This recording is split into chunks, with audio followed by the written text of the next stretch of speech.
Eh bien bonjour et bienvenue sur la chaîne Collection. Tout de suite et sans plus attendre, la troisième partie et la fin de la première bibliothèque dédiée aux bandes dessinées. Générique.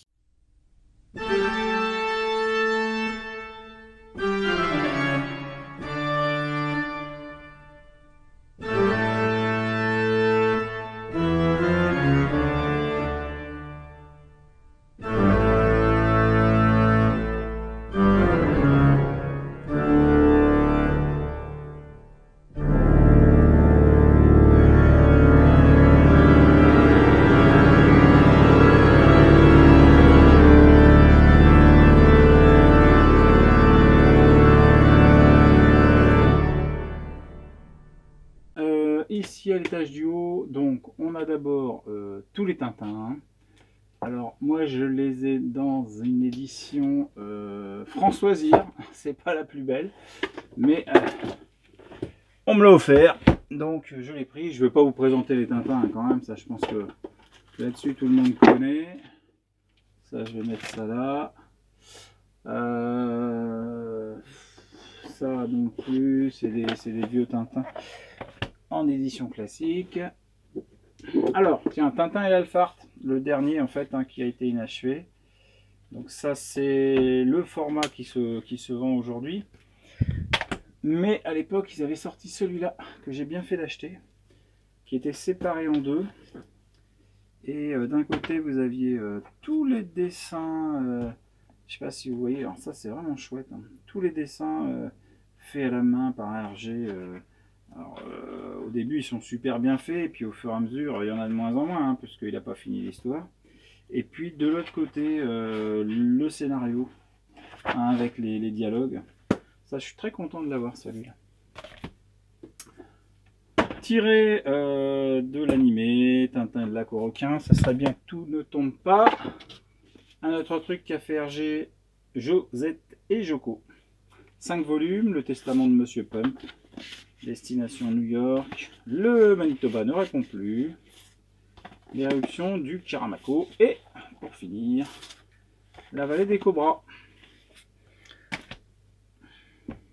Avant de parler des archives que j'aimerais ne pas voir tomber, quelques trucs que j'ai achetés en brocante la plupart.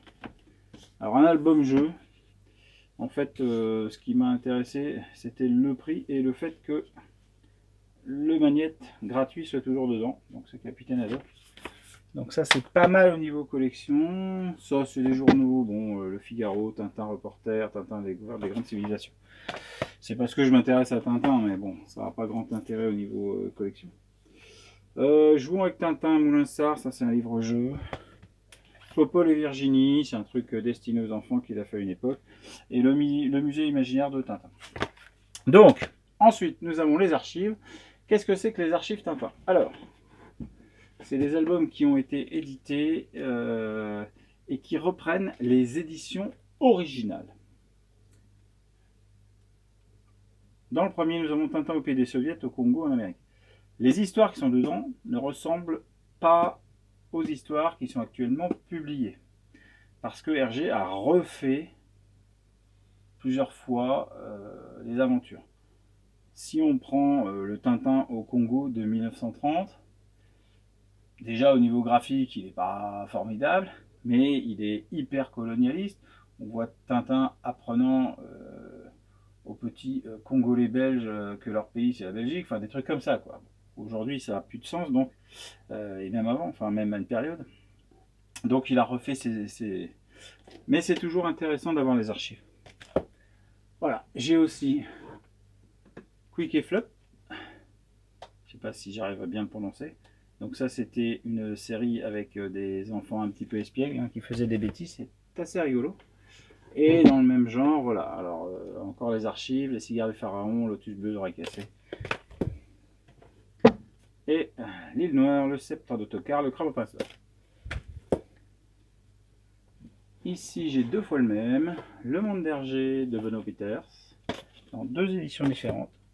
Ça arrive des fois, hein, on oublie qu'on l'a et on le rachète. Hergé et Tintin, ça c'est assez sympa. Les tribulations de Tintin au Congo, c'est assez récent et c'est très intéressant.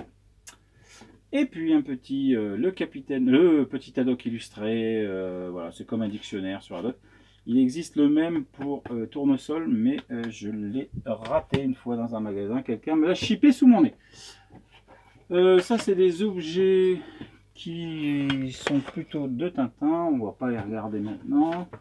Ça non plus. Et dans le fond, j'ai quelques comics. Alors j'en ai d'autres ailleurs, hein, mais là il se trouvait que j'avais un peu de place, donc j'en ai mis là. Parmi lesquels ceux qui viennent des promotions d'été d'Urban Comics, Batman année 1, Batman Arkham Asylum, Batman Sombre Reflet, Batman The Dark Knight Returns, Injustice année 1, et aussi Justice League Forever Evil, Justice League versus Suicide Squad, Les Sirènes de Gotham et Wonder Woman année 1. Et j'en ai encore un, toujours dans la même collection. Et je l'ai mis en dernier pour une bonne raison, c'est que je vous en parle un peu plus longuement. C'est Superman Red Son, où en fait l'histoire c'est Superman qui, dans l'histoire classique, atterrit aux États-Unis et qui là dans cette histoire, qui est une uchronie, va atterrir en URSS. Ce qui va tout changer. Voilà, je vous le conseille fortement. C'était cool, il n'était pas cher. Je ne sais pas dans la version classique combien il coûte. Je vais enlever tout ça pour faire le reste.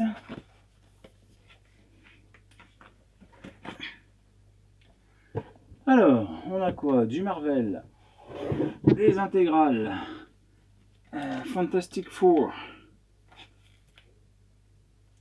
J'ai les 4 premières. J'ai pas continué à l'époque, je faisais aussi Spider-Man, je faisais aussi X-Men. Il y a un moment, je pouvais plus suivre financièrement. Hein, donc là, j'ai que les 4 premiers. J'ai aussi le premier intégral de Hulk. J'en ai aussi deux de Wolverine.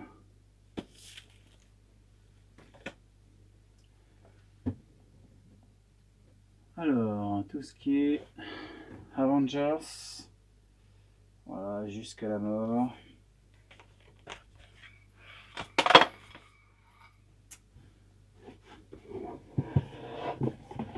Un autre Avengers, le tome 1. Je sais pas le tome 1 de quelle collection, parce qu'il y en a tellement.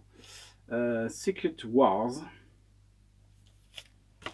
Et Secret War, sans S, qui est bien antérieur. Je pense d'ailleurs que ils sont en train d'en parler sur Disney+, peut-être. Enfin, bref. Secret Invasion. Voilà. Encore Avenger, la séparation. D'ailleurs c'était le premier, maintenant c'est la séparation. Voilà. Un hyper classique, House of M. Un Spider-Man qui a rien à faire là, parce que j'en ai d'autres ailleurs. Bon, je vais le mettre là. Les Civil War 2 en fascicule. Voilà, j'ai les 1 en cartonné. Il nous restait à voir Je suis Stan Lee, donc un livre qui est sorti après son décès et qui reprenait la plupart de ses œuvres. Secret Empire. Voilà. Spider-Man New Avengers. Et 2 albums que j'aime beaucoup. World War Hulk. Je sais pas si je prononce bien World War Hulk. Et Planète Hulk. N'hésitez pas à vous abonner, à liker, à faire la cloche. Enfin, vous connaissez tous les trucs YouTube. Hein. C'est pas la peine que je vous casse la tête comme tous les autres youtubeurs. Allez, tchuss et à bientôt.